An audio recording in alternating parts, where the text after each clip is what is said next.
Right, so the World and Ginger back with another video. If you are new here, consider subscribing, jump in the chat and let me know what you think about the video, that'd be awesome. This video I am talking about Lisbon and how to get yourself a residency and how to get going with that. As you know, it is November 2020 now and the UK is leaving the EU in January. And as somebody who's come from England, moved to Lisbon, and I thought, you know what, I really like the place and I can see myself staying here. And of course I've been here nearly 3 months, so I do need to register myself in the town hall. So that's what you kind of have to do if you're here for 3 months. You have to go and register at the town hall.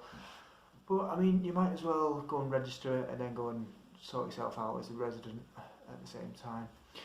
So applying for a residency, okay, so you think you want to do that. Step number 1 is to get yourself a NIF number, fiscal number. I've done another video on that, you can go and check it out down below. Number 2, get a bank account, get a Portuguese bank account. It'll help you out in the long run, and also you can put some money in there and show proof of income. But I mean, if your wages get paid into a different bank account, you know, you can show them both really, as much, you know, you can show them as much evidence as the income that you've got coming in, the better really. But I think in my kind of opinion, if you've got more than enough money that they're asking for, so they're asking for about €800 for a single person as enough money to live on basically. So if you've got that in a Portuguese bank account, it shows you've made that more effort to, you know, take it a bit more seriously, and plus it's money in their bank. As rich as a Portuguese bank, so they like money coming into the country. So yeah, what do you do after that? I mean, you've got your NIF number, you've opened your bank account. I'm really hoping that you've got somewhere to live, because that's quite important. So number 3 is get onto the SEF website, links are down below. You give them a ring and book an appointment to go and apply for your residency. So a couple of things with that is it depends on your passport. So say if you've got a passport that runs out in 6 years, hopefully best case scenario you will get a 5-year temporary residence, which then you can apply for a full-time residence after 5 years. So whatever's left on your passport, so if you've got 3 years, 2 years, that's the maximum that you can get. Okay, so anywhere up to 5 years. After that, you'd have to reapply. Now, depending on the centre that you go to and the person you speak to, sometimes the residents, they might even only give you 6 months, they might even only give you a year. Whatever they decide to give you, you've got to kind of take it, and then when the time is up, you've got to reapply.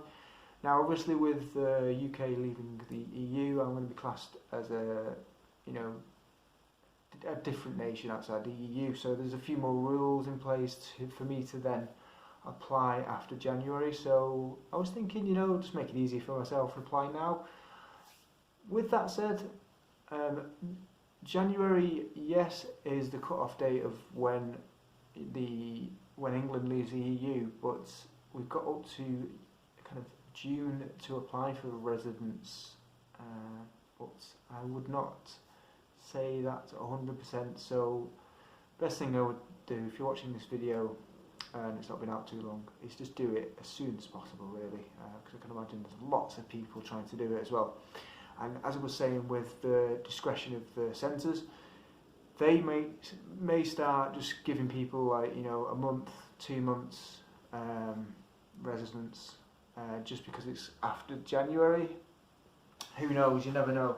It would make sense for them to do that, because then they can just be difficult. Cool. So that's pretty much it really. You just got to get them documents sorted, get proof of income, get proof of address, like a housing contract. Make sure that the landlord has put their NIF number on the contract. That makes it legally binding, and it shows that they're not avoiding tax. Now that's an important one that I've noticed, because my housing contract doesn't have that on it. It's interesting. So yeah, it's interesting.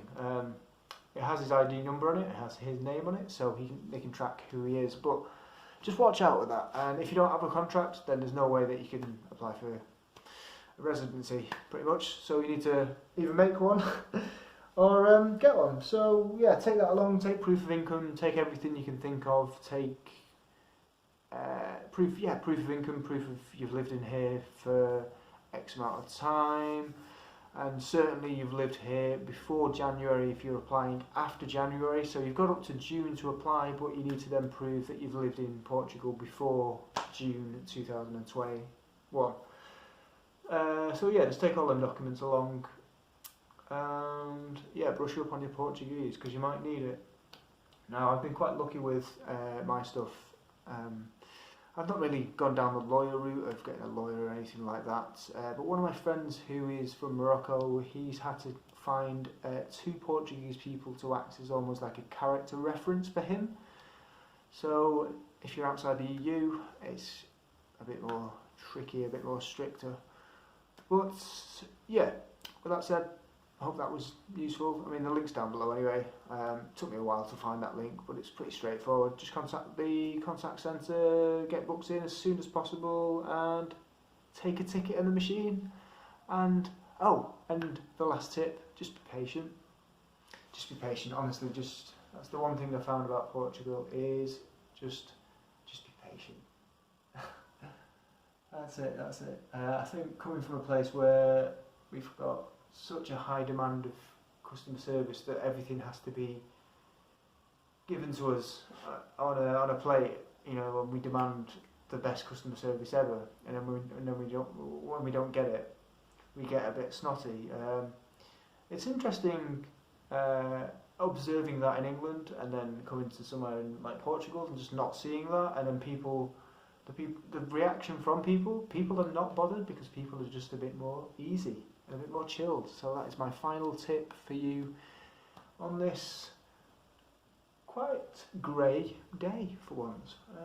I'm going to go because it is 1:30 and it's Netflix time because it's lockdown for a bit. So I'll see you in the next one, and subscribe for more. Thanks for everyone getting involved, and thanks for Pixelized for your amazing input throughout. And yeah, see you in the next one. Ciao.